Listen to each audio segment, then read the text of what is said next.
चित्रगुप्त महाराज जो हैं वह कायस्थ वंश के देवता हैं और चित्रगुप्त पूजा दीपावली के एक दिन बाद भैया दूज के दिन में गोवर्धन पूजा भी होता है, भैया दूज भी होता है, जम द्वितीया भी होता है। इसी दिन चित्रगुप्त पूजा जो है वह होती है और संपूर्ण विश्व में चित्रगुप्त पूजा होती है, जहाँ हमारे प्रियवर कायस्थ वंश के लोग हैं वह पूजा करते हैं। इस दिन कलम दावात की पूजा होती है। लोक मान्यता के अनुसार कलम और दावात पूजा इसे हम कहते हैं। चित्रगुप्त कौन है इसके बारे में ज़रा सा जाने आप। चित्र का मतलब है चित्रांकन करना, छाया चित्र बनाना छाया से या यूँ ही, और गुप्त का मतलब है गुप्त रहना। तो चित्रगुप्त महाराज जो हैं वो ब्रह्मा के पुत्र हैं, ऐसा कहा गया है। और ब्रह्मा के पुत्र होकर के यह जो है वह महाराज धर्मराज के नगर में लेखनी का काम करते हैं, अकाउंटेंट का काम करते हैं। और इनके पास जो है इनके जो है वह दो सहयोगी हैं, सरवणा और सरवनी। और सरवणा और सरवनी जो है वह क्या है, वो हमारे 5 तत्वों से मिले हुए हैं। और हर व्यक्ति के जीवन के जन्म से लेकर मृत्यु तक के सभी कर्मों को सरवणा और सरवनी लिखते हैं और उसके रिकॉर्ड को बना करके भगवान चित्रगुप्त के पास भेजते हैं।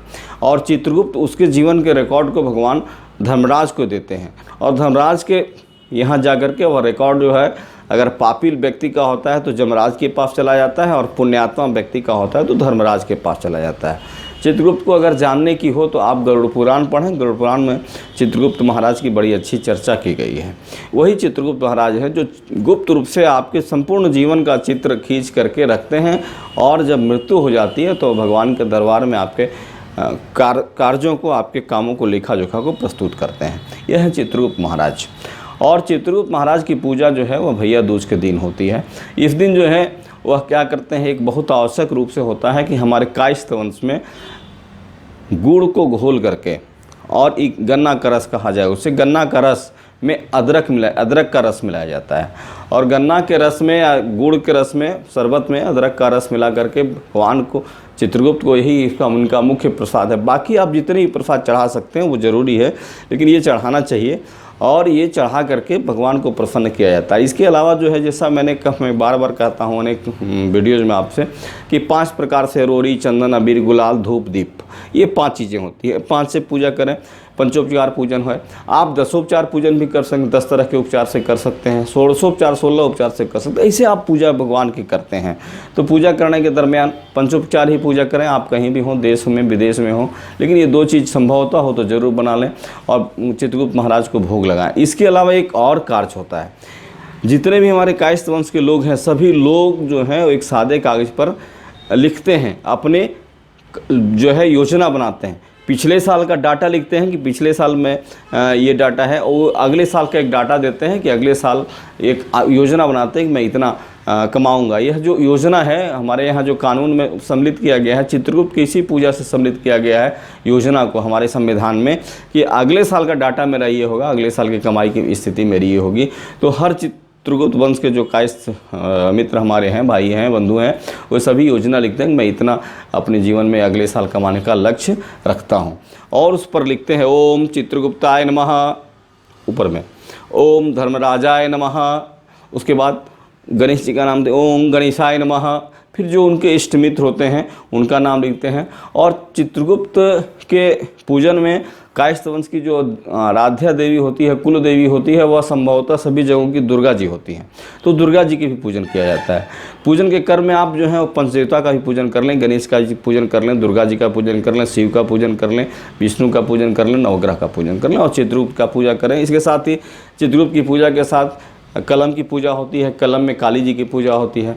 स्याही है, स्याही कलम दवात की पूजा कर लें। और किताब जो होता है, हम लोग किताब भी रख करके उसमें लिखते हैं, किताब में माँ सरस्वती की पूजा होती है। तो इस तरह पूजा का ये विधान है। लेकिन एक लिखने की जो आवश्यक बात है वो मैं आपको बता देता हूँ। जब वो लिखते हैं कायस्थ वंश के लोग अपने अपना लेखा जोखा जब उसमें लिखते हैं तो सबसे पहले ऊपर में मैंने कहा कि लिखे ओम चित्रगुप्ताय नमः, ओम धर्मराजाय नमः, ओम गणेशाय नमः। ये आवश्यक रूप से इतना जरूर लिखें। उसके बाद लिखते हैं ओ हरि ओम मसीभाजन संयुक्तम चरसी त्वं महीतले, मसीभाजनम संयुक्तम चरसी त्वं महीतले, लेखनी कटनी हस्तम चित्रगुप्त नमोस्तुते, लेखनी कटनी हस्तम चित्रगुप्त नमस्तुते, चित्रगुप्तम नमस्तुभ्यम लेखाकाक्षरदायकम, चित्रगुप्तम नमस्तुभ्यम लेखाकाक्षरदायकम, कायस्थ जाति मासाद्यम चित्रगुप्त नमस्तुते। ये जो है ये 2 श्लोक लिखा जाता है उसमें। और ये 2 श्लोक इसके बाद लेखनी को प्रणाम करें।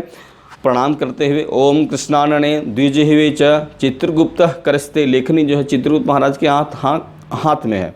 ओम कृष्णानने द्विजिह्वे च चित्रगुप्तम करस्ते, फदक्षराणां पत्रे चंग लिख्यं कुरु सदा ममः। इस तरह से अपने लेखा जोगा लिख करके चित्रगुप्त महाराज को प्रस्तुत किया जाए और प्रस्तुत करके भगवान की आरती की जाए, भगवान को भोग लगाया जाए और हर्षित होकर के चित्रगुप्त से यह प्रार्थना की जाए कि मेरे कर्मों का लेखा जोखा जो है सदैव अब अच्छी तरह से करें।